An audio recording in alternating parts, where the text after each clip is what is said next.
Hello, everybody. This is Pascal, and besides a very interesting text by Jeffrey Sachs that will follow in just 1 minute, I have an announcement to make. I am collaborating since a few months ago with a fellow peace activist and programmer, Andreas Voss, who by now has become a good friend, on translating neutrality studies into 8 other languages. This channel is now available as separate channels in French, German, Spanish, Russian, Turkish, Arabic, Japanese, and Chinese. You'll find all of them linked on the main channel page. Although not all channels are yet full of content, that is going to follow soon. Andreas also creates some videos of his own, like the following.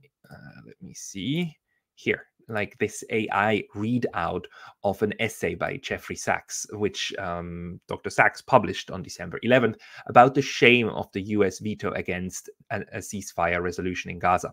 So instead of reading the essay by Jeffrey Sachs, please enjoy listening to it.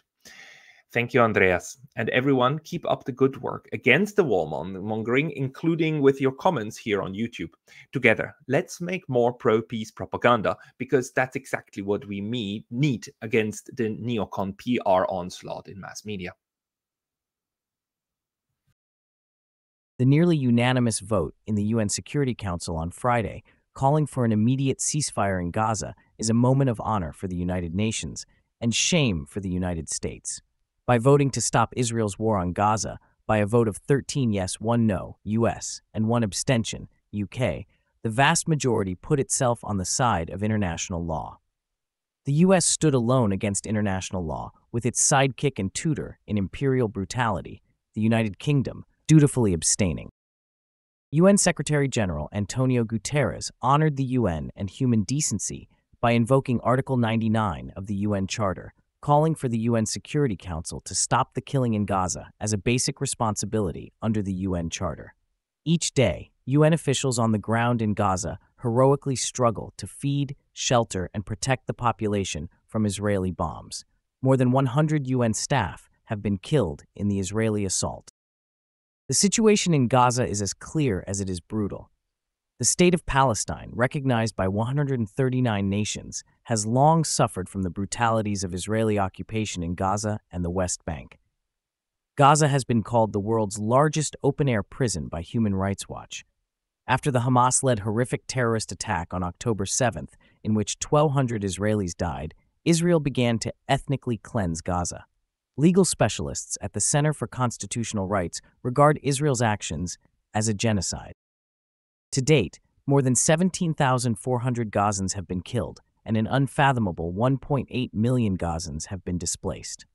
Tens of thousands are at risk of imminent death. Last month, Guterres warned that Gaza is becoming a graveyard for children. Israel pushed the population from northern Gaza to the south and then invaded the south. Israeli authorities told Gazans to flee for their life to zones within the south, and then bombed the places to which the Gazans had been directed. The U.S. is more than a protector of Israel. It is an accomplice.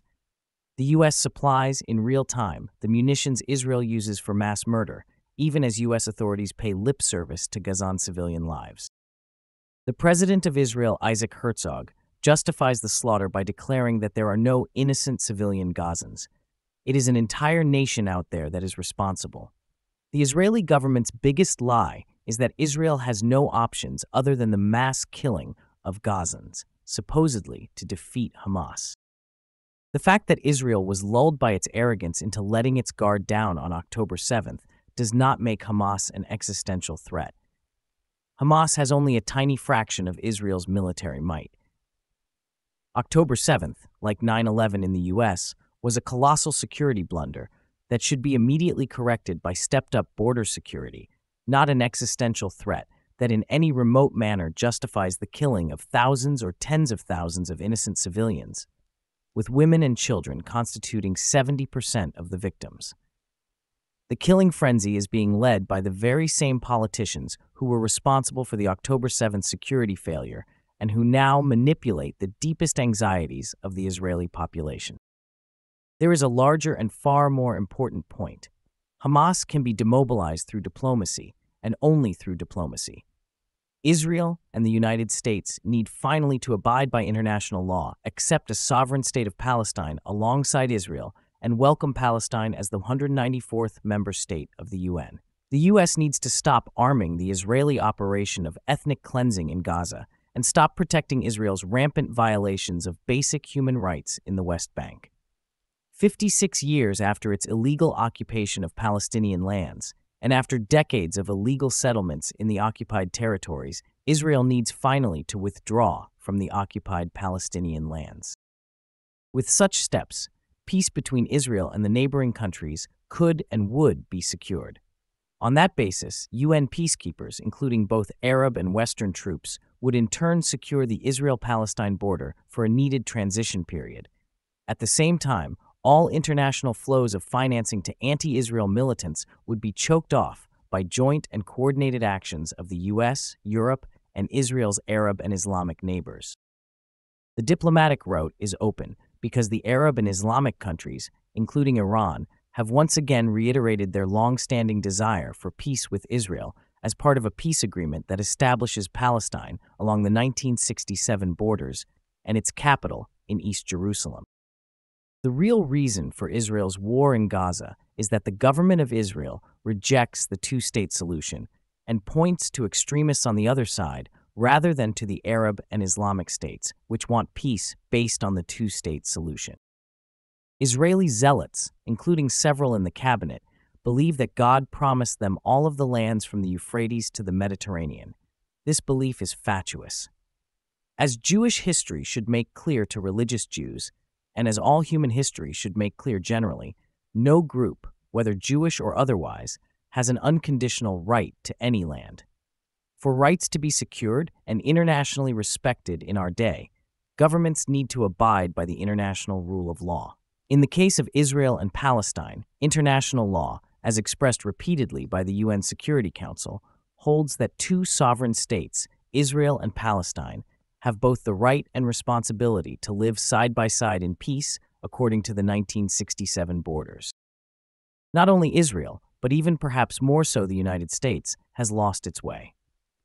The deep reason was clear to Senator J. William Fulbright 60 years ago, when Fulbright was chairman of the Senate Foreign Relations Committee and wrote the magnificent book, The Arrogance of Power. Fulbright pointed to arrogance as the deep cause of America's reckless war in Vietnam in the 1960s.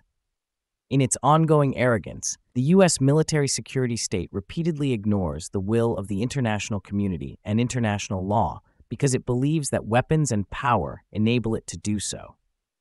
U.S. foreign policy is based heavily on covert, illegal regime change operations and on perpetual warfare that caters to the U.S. military-industrial complex. We must not become cynical about the UN. It is currently blocked by the U.S., the country that led its creation under America's greatest president, Franklin Delano Roosevelt. The UN is doing its job, building international law, sustainable development, and universal human rights, step by step, with advances and reverses over the opposition of powerful forces, but with the arc of history on its side.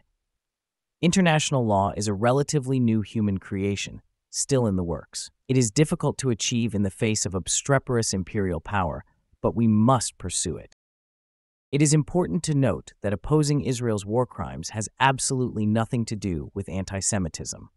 This point has been made eloquently in an open letter by dozens of Jewish writers. Netanyahu doesn't speak for Judaism. The Israeli government violates the most sacred of all Jewish injunctions, to protect life, pikuach nefesh, and to love your neighbor as yourself, Leviticus 19:18. The message of Jewish ethics is found in the words of the prophet Isaiah 2:4, inscribed on a wall directly facing the United Nations. They shall beat their swords into plowshares and their spears into pruning hooks.